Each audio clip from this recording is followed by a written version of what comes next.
aider les autres à retrouver les livres, l'épître, le livre de Matthieu, écrit par Matthieu, l'évangile selon Matthieu. Matthieu a rendu son témoignage de cette façon-là. Matthieu chapitre 3. Je vais lire. Tout le monde a sa Bible ou son téléphone. Prenez même dans votre téléphone. Matthieu chapitre 3. On lit ensemble. Amen. Amen. Vous y êtes? Nous y sommes. À ce temps-là, Paris Jean-Baptiste, prêchant dans le désert de Judée, il disait, répentez-vous car le royaume des cieux est proche. Jean est celui qui avait été annoncé par Ésaïe le prophète lorsqu'il dit, c'est ici la voix de celui qui crie dans le désert, en plein désert. Préparez le chemin du Seigneur, aplanissez ses sentiers. Jean avait un vêtement de poil de chameau et une ceinture de cuir autour des reins.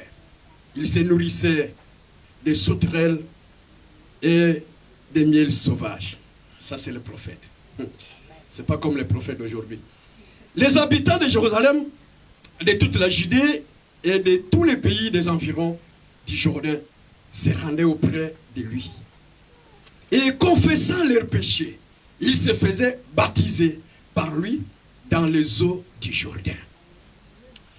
Mais voyant venir à son baptême, le baptême de Jean, beaucoup de pharisiens et de sadducéens, il leur dit, race de vipères, qui vous a appris à fuir la colère à venir? Produisez donc des fruits dignes de la repentance. C'est ça le thème de notre message. Les fruits dignes de la repentance. Les fruits dignes de la repentance.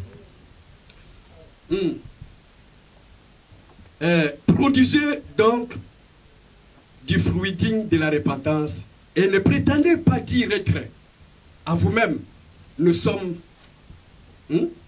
avons Abraham pour père, ou nous sommes des enfants de Dieu. Nous sommes des enfants de Dieu. Sans des fruits de repentance. Non. Alors, car, je vous déclare que de ces pierres-ci, Dieu peut susciter des enfants à Abraham. Déjà la cognée est mise à la racine des arbres. Tout arbre donc qui ne produit pas de bons fruits sera coupé et jeté au feu. Là déjà il parle de l'éternité. Moi, je vous baptise d'eau pour vous amener à la repentance. Mais celui qui vient après moi est plus puissant que moi et je ne suis pas digne de porter ses souliers. Lui, il vous baptisera du Saint-Esprit et du feu. Il a son van, ça c'est déjà la fin. Il a son van à la main, il nettoyera son air et il amassera son bleu dans les greniers.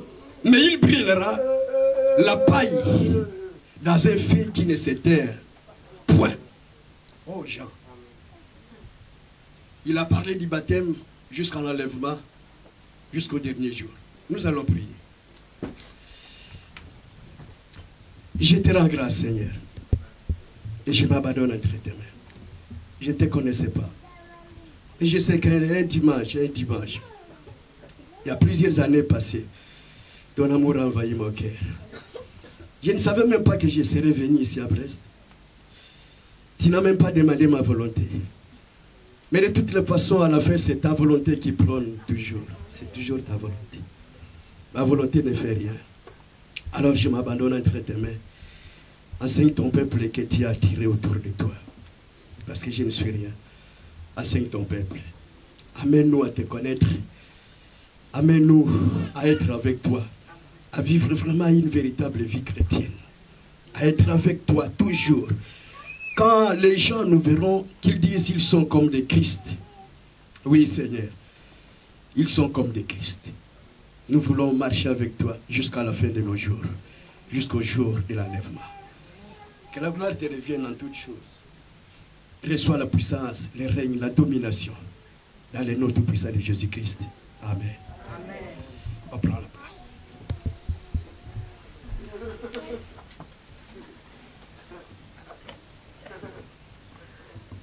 Les fruits dignes de la repentance. C'est ça notre sujet d'aujourd'hui. Les fruits dignes de la repentance. Les candidats au baptême, prenez bien note.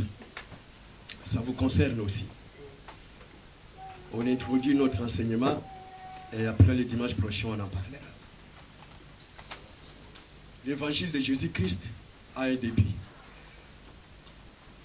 Tu peux passer un moment dans les ténèbres où tu vois le ciel fermé pour toi. Bien étant un enfant de Dieu. Tu demandes ceci, ça ne vient pas. Tu cherches ça, ça ne vient pas. Tu pries comme si Dieu ne t'écoute pas. Tout ce que tu demandes, tu ne trouves rien. Tu pries Dieu, tu jeûnes. Même 20 jours, 30 jours, Dieu ne répond pas. Et crois-moi que les ténèbres ne peuvent pas durer longtemps. Les ténèbres. Même si ça prend du temps, mais à un moment donné, ça va partir. Ça va partir. Le peuple de Dieu ici, Israël, Dieu avait annoncé déjà la nouvelle alliance. Parce qu'il en avait mal avec tout ce qu'Israël faisait. Il avait annoncé. Les prophètes ont parlé sur Jésus. Il y en a qui est allé plus loin en parlant même de la ville où le Seigneur devait naître.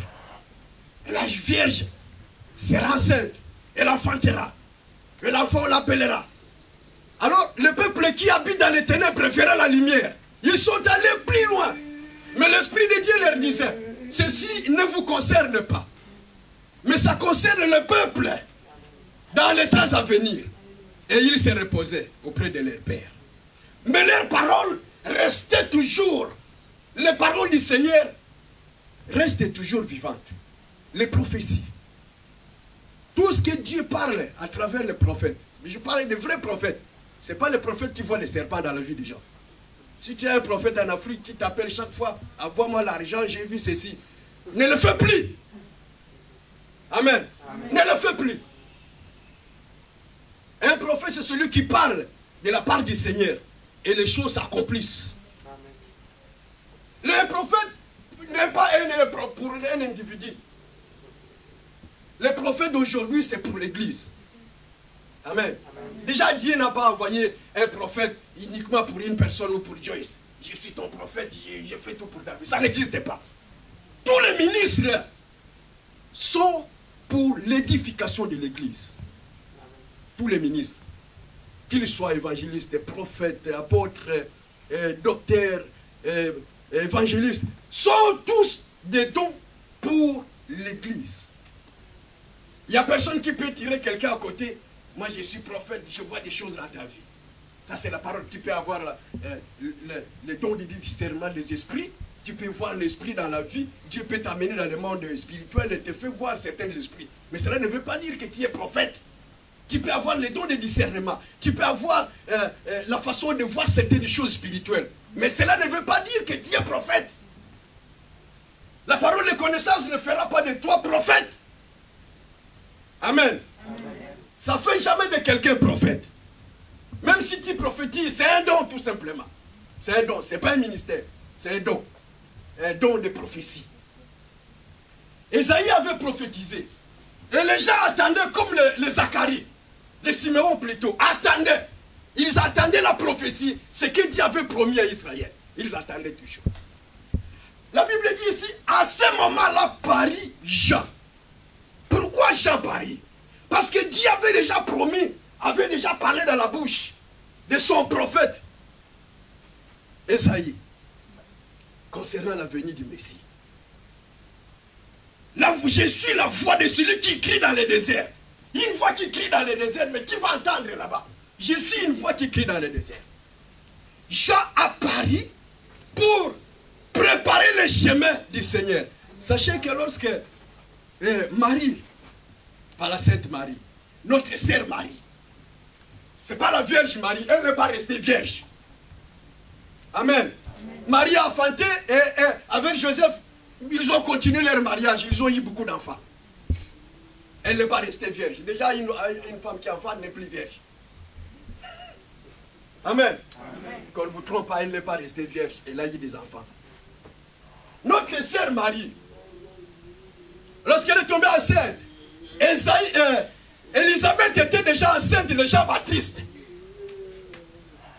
Amen. Amen.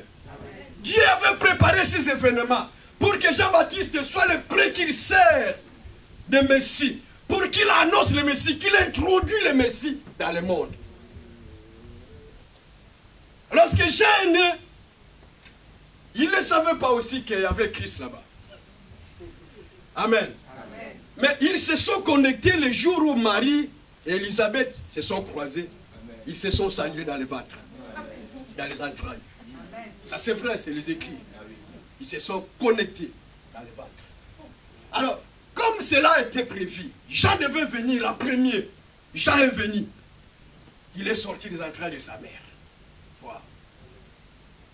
Son père était devenu Miouel avant la naissance de Jean. Et il commença son ministère. En attendant que Christ commence son ministère. Parce qu'il devait introduire le Seigneur. Il devait le présenter. Voici l'agneau de Dieu qui ôte le péché.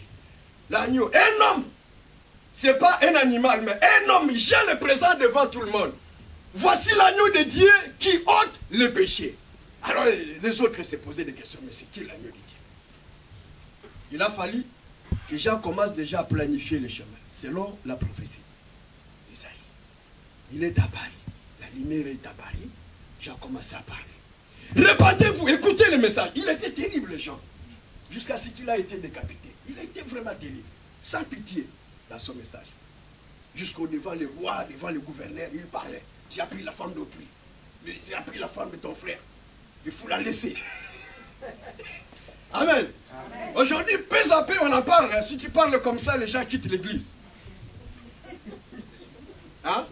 Si tu parles, tu as pris le mari d'autrui. Si tu parles comme ça, les gens quittent l'église. Qu'est-ce qu'ils croient? C'est lui le seul pasteur ici? Mais le ciel est unique, le salut est unique. Jean commença à parler. Répentez-vous, car le royaume des cieux est proche. Amen. Amen.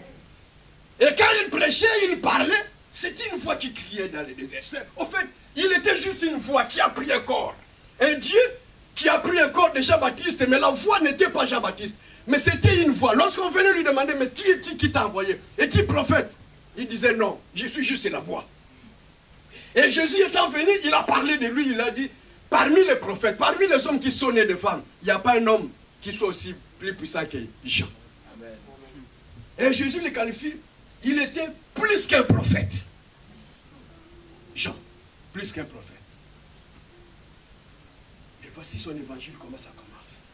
Parce que le peuple avait oublié Dieu. Le peuple n'avait plus la confiance de l'Éternel leur Dieu. Ils ont renoncé aux alliances faites avec Dieu. Et il commençait à dire, revenez, revenez, revenez à Dieu, répentez-vous, répentez-vous. Aujourd'hui, nous annonçons cette repentance, pourquoi? Pour que chacun se détourne de ses voies et revenir auprès du Seigneur. Parce qu'il revient bientôt. Jean avait annoncé au peuple pour introduire l'entrée de celui qui devait sauver le monde. Il a annoncé son entrée. Et il est parti. Nous aussi, nous annonçons maintenant son retour. Afin que les choses aillent au bout. Amen. Amen. Jean a annoncé l'entrée. Et nous annonçons sa venue, son retour. Église, on doit se repentir sincèrement. Amen. Amen. Sincèrement. Nous sommes habités avec Dieu. Nous sommes habités avec Dieu. Au début de la foi, ça c'est mon expérience à moi. Au début de la foi, on craignait Dieu. On faisait tout au nom de Jésus-Christ. Tout ce qu'on faisait au nom de Jésus. Et il y avait la puissance de Dieu qui s'incarnait en nous. On marchait toujours avec Dieu. Et les gens nous craignaient. Même les grands nous craignaient.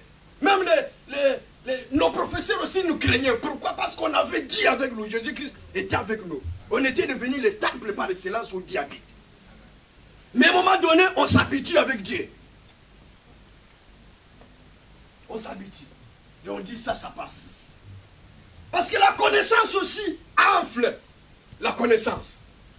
Lorsqu'on commence à beaucoup connaître, on néglige Dieu. On commence à dire ça, ben ça c'est bien, ça peut passer. Ça aussi, ça peut passer. Après, les péchés rentrent. Et Dieu s'éloigne petit à petit. Dieu s'éloigne petit à petit. Jean, lorsqu'il a annoncé sa repentance, c'est son message. principal, c'était la repentance. Il annonçait son repentance, il avait pitié des personnes. Son problème, c'est qu'il planifie les chemins pour que celui qui va venir puisse trouver les chemins bien planifiés. Il ne faisait pas des cocos aux gens, ah non, frère, mais toi tu peux rester comme ça, mais pour les autres, ils doivent se repentir. Non. Non. Amen.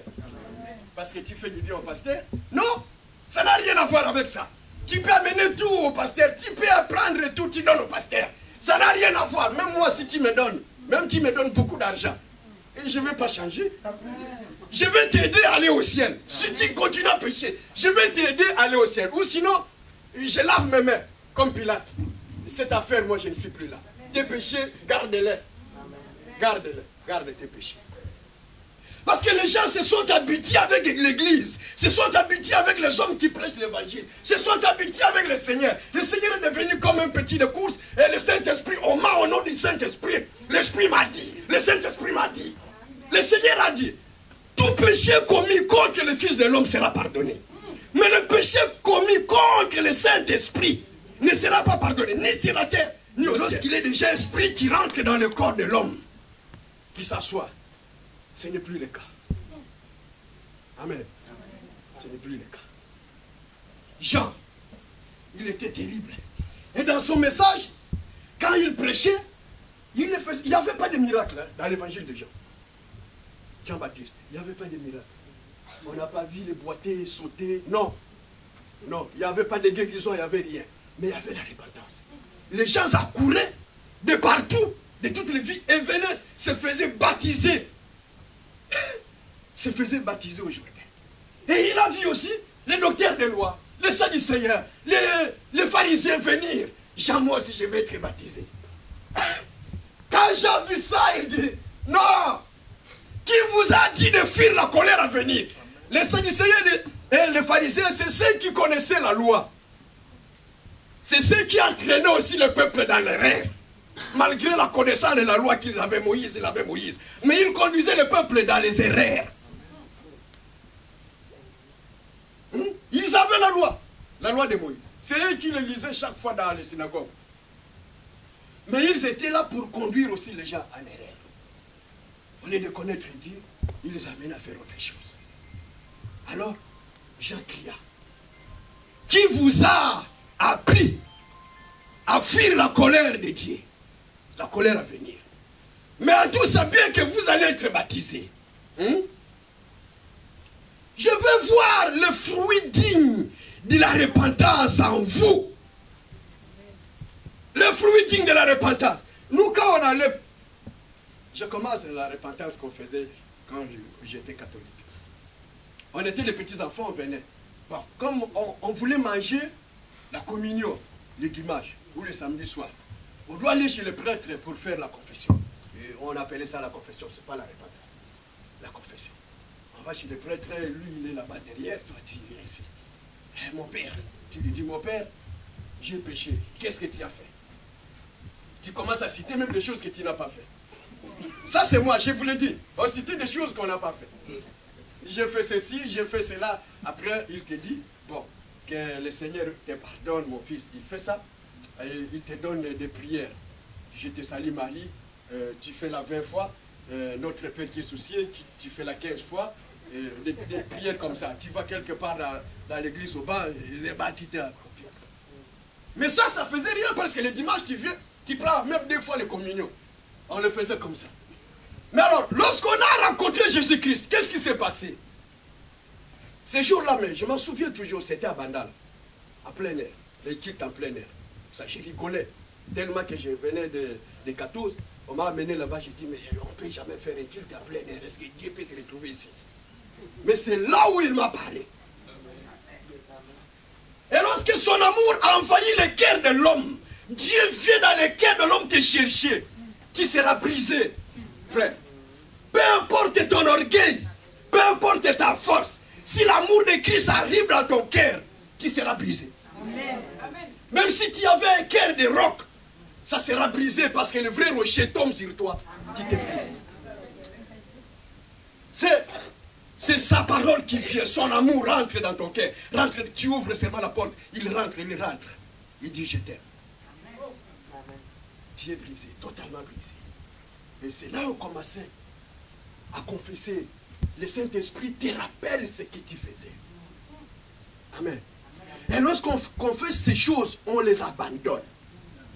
Pour ne pas revenir encore. Mais c'est ça qui revient aujourd'hui dans la vie des chrétiens. Nos vies aujourd'hui dans les églises. On ne les abandonne pas. On n'abandonne pas. On n'abandonne pas. C'est devenu même collé à la chair. Vous savez, il y a certains esprits qui s'identifient à nous. Les mauvais esprits. Qui rentrent en toi. Qui trouvent la place. Qui se collent en toi. Et qui deviennent même toi-même. Il y a des esprits comme ça. Pour les discerner, il faut être très fort. Et quand tu parles à un frère ou à la sœur, je suis comme ça. Je suis comme ça. Qu'est-ce que tu crois? Je suis comme ça. Non, ce n'est pas toi qui es comme ça. C'est un esprit qui s'est identifié en toi et qui t'a fait que tu restes comme ça. Un enfant de Dieu ne reste pas comme ça. Amen. Si quelqu'un est en Christ, il devient une nouvelle créature. Si quelqu'un est en Christ. Non, quelqu'un est à l'église. Non. On peut rester là, mais sans avoir Christ à nous. On peut rester dans l'église. On fait membre parce que chacun a ses ambitions. Il y en a qui viennent ici pour chercher des jeunes filles. Et il y a des femmes aussi qui viennent pour chercher des hommes. Chacun a ses ambitions dans l'église locale. Croyez-moi, chacun. Tout le monde ne vient pas pour chercher Dieu. Il y en a qui viennent juste pour chercher son salut. Son salut, c'est quoi? Qui trouve son travail et c'est fini, il part. Son salut, c'est la délivrance, après il s'en va. C'est là, sa délivrance, il s'en va. Ou ça traîne, si ça traîne, après il part. Cette église-là, il y a ça, il y a ça, il y a ça, il s'en va. Mais il y a peu qui sont venus pour d'abord rencontrer Jésus-Christ. Et marcher avec lui. Alors Jean parlait de ça.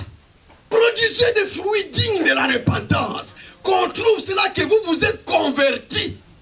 Pharisiens, sadducéens. Parce qu'on a pris l'habitude d'aller à l'église. On se réveille très tôt le matin, moi je vais aller à l'église, surtout je chante. Il faut que je sois à l'église. Mais où sont les fruits de la repentance? Les fruits dignes de la repentance. On continue toujours à mentir. On continue toujours à faire le mal. On continue toujours. Mais ça, c'est de trouver que non, ces choses-là, je les faisais avant. Mais maintenant, j'ai Jésus-Christ. Pourquoi je continue à le faire? On se pose aussi des questions. Pas seulement de devenir riche. Mais on se pose aussi des questions. Moi, des fois dans la vie, quand je marche, je me pose les questions. Est-ce que Dieu est avec moi?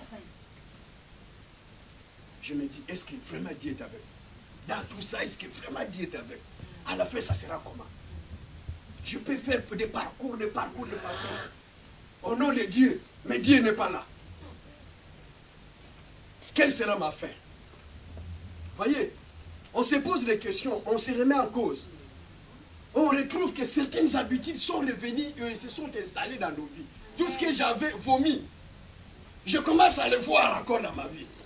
C'est ça la vraie repentance. Quand on se repent de ces choses, on ne pratique plus, on décide de ne plus le faire.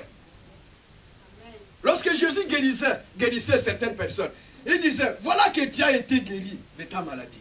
Va, mais ne pêche plus. Pourquoi il disait ça? Parce que ta maladie était venue par rapport à ce que tu faisais. Et que maintenant tu es guéri, ne le fais plus. Parce que si tu continues encore à faire cela, la maladie va revenir avec sa puissance et tu seras détruit. Il y a les péchés qui peuvent nous coller totalement parce qu'on a pris l'habitude de vivre avec. De vivre avec. De vivre avec. De vivre avec. Oh non, c'est comme ça. Non, c'est comme ça. Tu as commencé avec un verre de vin. Après, tu prends un verre de Johnny, Walker. Après, c'est un JB. Après, ça s'habitue. L'alcool s'habitue aussi avec le corps. Hein. Le premier jour, quand tu l'as pris, ça te donne un peu de trouble. Après, une seconde fois, ça t'arrange un peu. Après, tu t'habitues. Un verre, c'est bon, pour moi, ça passe. Après, ça devient 2 verres. Oui, ça passe. Mon organisme s'est habitué. C'est aussi dans le péché, comme ça, l'organisme s'habitue. Et tu n'as plus le temps de te repentir. Même si tu vas à genoux, tu peux gêner plusieurs fois. Mais tu ne te repens en réalité rien. Jean voulait que ces pharisiens, cette église d'aujourd'hui, puissent se repentir sincèrement. moins en moins, ça c'est vrai, c'est la prophétie, on trouve l'amour dans l'église. De moins en moins. C'est la prophétie du Seigneur. Dans ces temps qui courent, il y aura moins d'amour. Et beaucoup vont abandonner.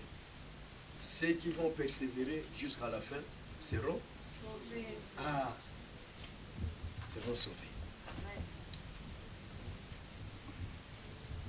Il disait, préparez le chemin du Seigneur, aplanissez ses sentiers. Jean avait un vêtement de poil de chameau. Ça c'est pour détailler les prophètes. Et les gens venaient de partout.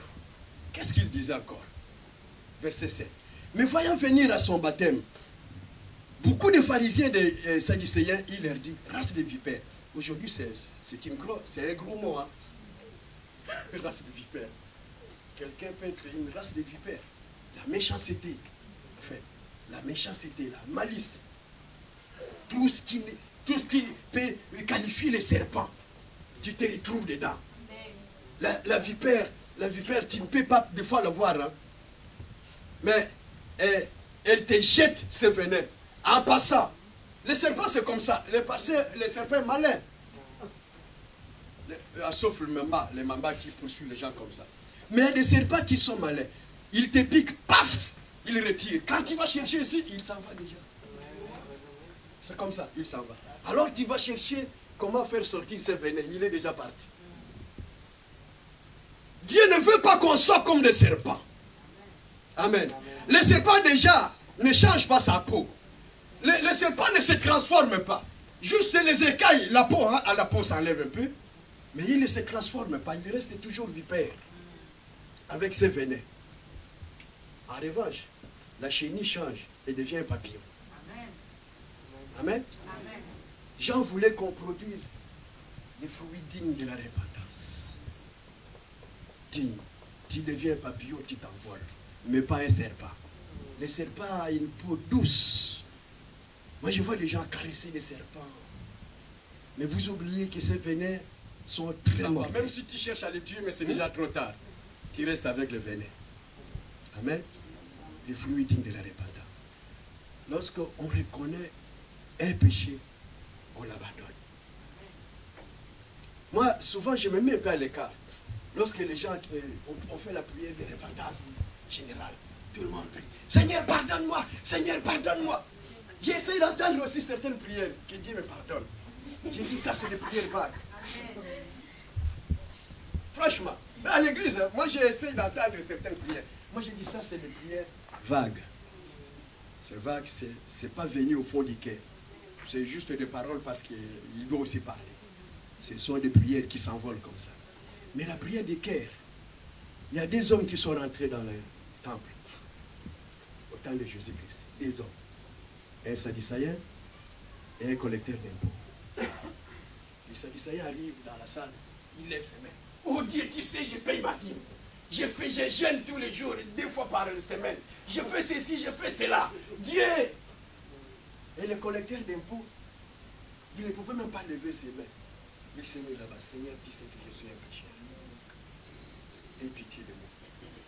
Le Seigneur dit à la fin, croyez-moi que ce collecteur d'impôts est reparti libre par rapport à celui qui s'est levé tout seul.